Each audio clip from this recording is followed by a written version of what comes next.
Hello, welcome to Moving to Action. My name is Tim Clark, one of the co-founders of Moving People to Action, a social media platform that focus on, conversations that will lead to solutions and that will ultimately empower people to get involved, to make a difference in their community, in their city. And so I want to thank you for tuning in. Please, if you could reach out, push out, share the link. It's going to be 1 hour of just some meaningful dialogue with two very established, profound African-American females that will be joining us shortly. But we want to set the tone and the pace first with Brother Raheem Sanders. I want to bring him on, and we're gonna set the pace for kind of just the discussion for tonight. So, Raheem, can you hear me, man?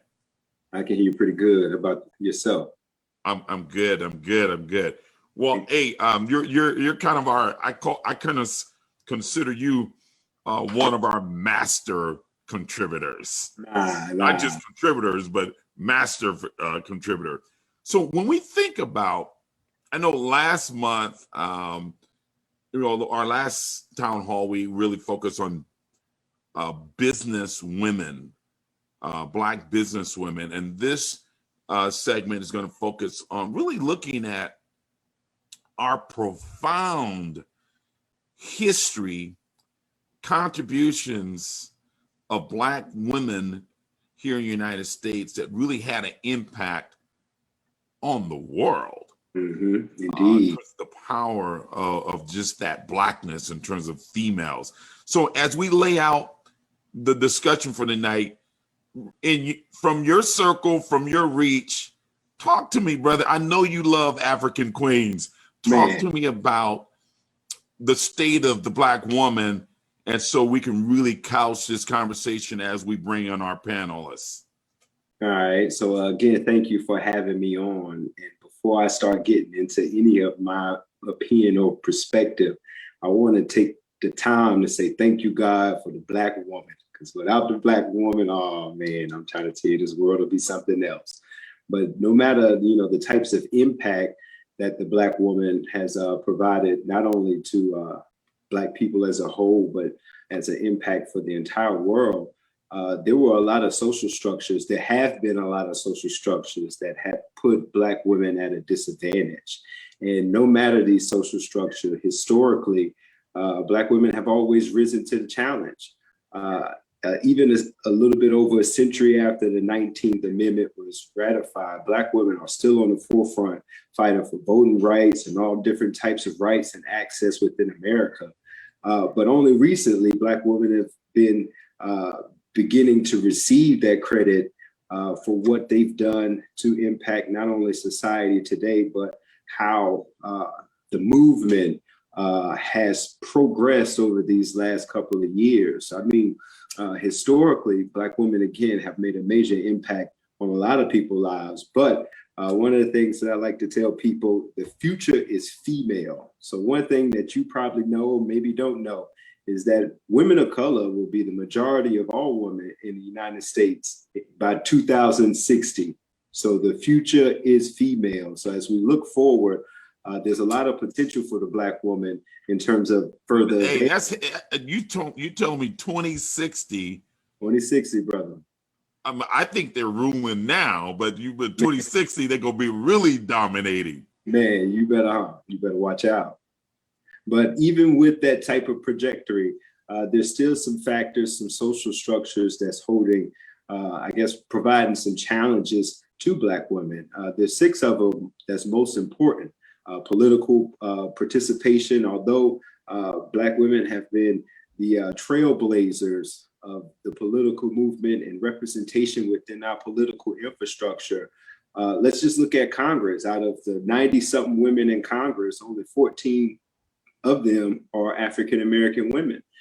So there's still a lot of misrepresentation within the political realm, even with the advancements that Black women have made, and even changing their course to employment and earnings. Black women have been killing, the corporate world and the highest in terms of, gender and race. They're the highest people who are, transcending the highest in terms of business. But even with that, Black women are significantly underrepresented in leadership roles. And again, when you look at wages, they earn less than, their white and Hispanic counterparts.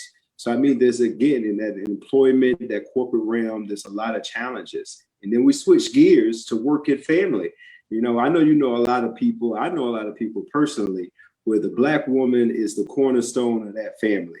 It might be a typical family with maybe a husband or some kids, but these days it might not be a husband. But I've seen a lot of families where the Black woman had held them down, and it's in that family, the grandma, the uncle, and the cousins, and all their kids, and it's all of them there, and the Black woman is still supporting them. So in a lot of families, maybe a little bit over 80%, Black women are the breadwinners of the family. So they have a whole lot of responsibilities, not only to themselves, but those that they love. But even, looking at it from a family personal sense, look at Black women health. Again, the daily living lives or mortality rate for Black people have increased over the last couple of years. But, in terms of insurance, 1 in 4 Black women are uninsured. When you look in terms of chronic disease, hypertension is more prevalent around Black women than any other group of women. And breast cancer has been, plaguing our community for a long time.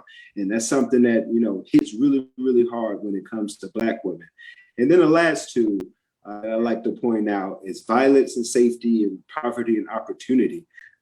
You really don't think about it a lot when you think about the rate of incarceration of Black women, but Black women of all ages are twice as likely to be in prison by their white as compared to their white counterparts. And in terms of poverty and opportunity, Black women experience poverty at higher rates when compared to both Black men and women. So again, there's still a whole lot of social structures and challenges that are in the way that are preventing our Black women from prevailing. But if the data and the history shows itself to be true, I'm sure that Black women are going to find a way to overcome all of these challenges. And in 2060, I'm trying to tell you, the whole world is going to be looking like Atlanta. So I'm looking forward to see what that's going on and looking like. Wow. That's pretty heavy. Thank you, Raheem. I think that sets an awesome backdrop for our discussion. And what I would like to do is we're going to take a short break for the cause, and when we come back, joining me will be Viv Ewing and Brenda Council, and we're going to they can join into this discussion as you set the kind of foundation. What we are to look forward to in terms of 2060, but the work. What's the work now, and how do we get there to make sure that we're dealing with some of those ills that you pointed out that's happening now, that's continued to persist along the way. So we're going to take a short break, and if there's anything you want to add before we take a break, go ahead, Raheem. I just want to add, I'm interested to see myself, and not only how we could do all of those, but how can we collectively, with Black people as a whole, what can we do to assist the Black woman up? So I'm looking forward to this conversation. So one of your questions to Brenda and Viv is what can we do? What can we do? I hope they're listening to this right now, because we're going to ask them to answer that question. What can we do as Black men to help the Black woman? Is that kind of where you're heading? That's where it's at. All right, man. We're going to take a short break. You guys stay with us. Go ahead and push this link out, share the feed in terms of social media, Facebook, and so we can drum up some more viewers. We'll be right back.